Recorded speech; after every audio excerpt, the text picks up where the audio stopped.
Hi, good afternoon, guys. We've talked a little bit about the pump, the heart. We traced a drop of blood. We've also talked a little bit about shock and how the pump and how shock kind of acts like a fire truck. Today, I'd like to talk a little bit about the respiratory system and how it works, okay? So, we first must begin with what does the respiratory system comprise of? Well, we have some tubes, we have some orifices, we have some holes, and ultimately we have some lungs down there at the bottom, right? So we're going to talk about how air and how respirations and ventilations occur. I have to get air from the outside atmosphere into the body. So it's going to go into what we call the upper airway. And the upper airway is going to be comprised of about 5 or 6 structures. So the first thing we have is the nasopharynx, or the nose. The second thing we have is the oropharynx, or the oropharynx, the mouth. And we also have a little section called the hypopharynx. And it's going to be an area kind of in the back of our throat. Now, the most efficient, the best way for us to get oxygen or air into the body is through the nose. The little tiny hairs in your nose and inside your sinus cavities, it does 3 things. It warms, it humidifies, and it filters this air as it comes into the body. Now, I may not be able to move as much volume as I can through my mouth, but it does those 3 things, which makes it a little more efficient. Now, being chased by a big, old, ugly, rattle-headed copper moccasin, and I need to run, I need to get a lot of oxygen to my tissue quick, I may be breathing through my mouth. If I'm one of those people that likes to run for no apparent reason and nothing's chasing me, again, as I need more oxygen, I may start breathing through the oropharynx because I can move a larger volume to get more oxygen. But ultimately, breathing through the nose is the best. So the oxygen is going to enter the naso or oropharynx. It's going to go into an area called the hypopharynx. And it's right before we get to a little flap. Now, there are also a couple other things in here. We have the tongue. Kind of hangs out right there, right? Also in the oropharynx. The vocal cords, or your Adam's apple that you can feel. And there are 2 tubes as it moves down past the hypopharynx. The posterior orifice or tube is your esophagus. You guys know what that's for, moving food down into our stomach. The anterior portion, or the anterior pipe or tube, is the trachea. Now, there's a little structure right here called the epiglottis. Kind of like a little flap. Its job is does 2 things. It tells us where the upper and lower airway, it kind of marks where they are. And it also keeps things from going into the trachea. What belongs in the trachea? Air. That's it. No food, no water, no any beverages, whether they be adult or not. Nothing belongs in the oropharynx except for air. Anything tries to get in the oropharynx, get past the oropharynx into the trachea, the epiglottis will slam shut, or it will close. It will contract and keep things from getting in there the best it can. Now, what's really cool, if you feel little cartilage rings as they go down your neck, everybody can feel them. That's what your trachea is made out of. Now, all of those little rings are in the shape of a C, except for one at the very top, the hyoid. But the ones below that, they're like C's. And the reason being, the tube in the back, the esophagus, if we swallowed and those rings were solid all the way down, the food would be bouncing all the way down as it went. It allows the esophagus to kind of move in and out of the trachea.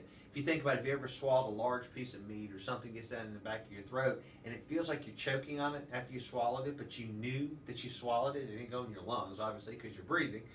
What happened was that tissue pushed in between those rings and actually kind of bruised the backside of those.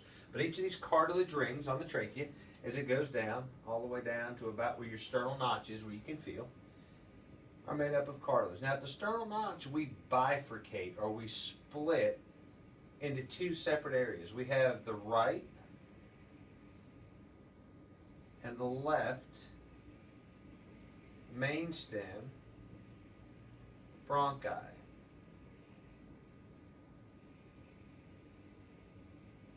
And the right main stem bronchi. Now, these are the 2 larger tubes. As you notice, I drew this one kind of off at an angle, and there's a reason for that. If you think back from when we talked about the heart and where it sits, right in the center of the chest, it kind of does like this. And where that left ventricle is, it needs a little more room to be able to expand. And then you have your lung on this side, and you have a lung on this side. So you have the heart laying behind it, the left ventricle, and this little space here so the left ventricle can move. All right. On the left side, we have 2 lobes of the lung, and on the right side, there are 3 lobes. That other lobe's missing again to make room for the left ventricle. It's not really missing, it's just the way it's formed.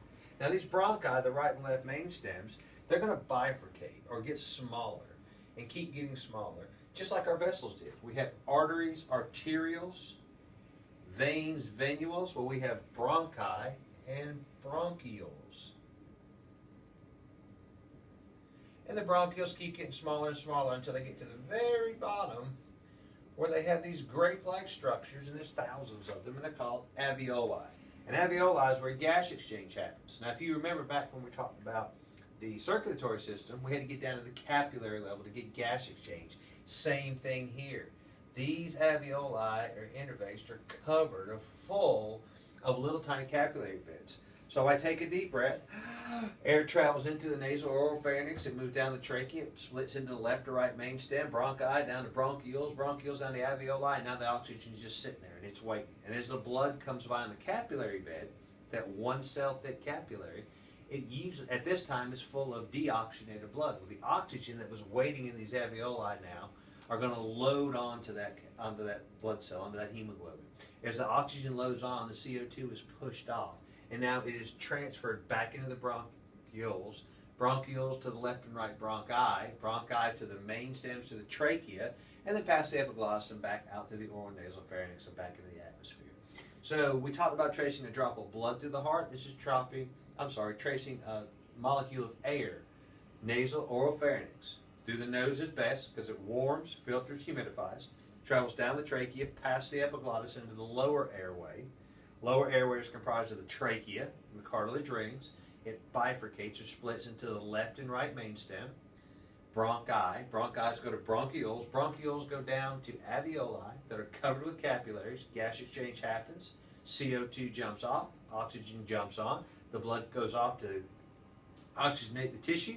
The CO2 moves up the tree again from the bronchioles to the bronchi, bronchi to trachea, trachea back through the epiglottis, and then eventually makes its way out through the nose and or mouth. That would be tracing a drop of air through the respiratory system. Thank you.